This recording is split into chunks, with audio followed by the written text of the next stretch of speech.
Saudara KPK akan memanggil Wakil Gubernur Lampung, Husnunia Khalim, Rabu besok. Wakil Gubernur Lampung itu akan dimintai penjelasan terkait laporan harta kekayaan penyelenggara negara atau LHKPN.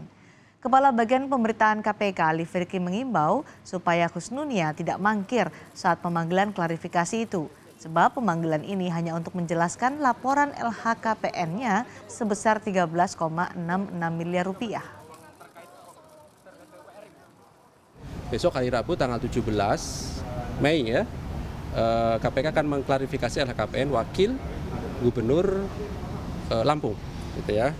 Sehingga tentu harapannya juga yang bersangkutan nanti hadir untuk diklarifikasi terkait dengan LHKPN-nya oleh Direktorat LHKPN di bawah Kedeputian Pencegahan, ya. Nanti tentu dari pencegahan nanti akan menjelaskan lebih lanjut terkait dengan teknis klarifikasi terhadap Wakil Gubernur Lampung dimaksud.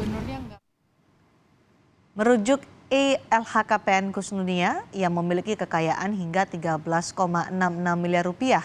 Terdapat 3 jenis harta kekayaan yang dilaporkan dalam LHKPN, yakni tanah dan bangunan senilai lebih dari 6,8 miliar rupiah, kendaraan 425 juta rupiah, serta kas dan setara kas senilai lebih dari 6,3 miliar rupiah.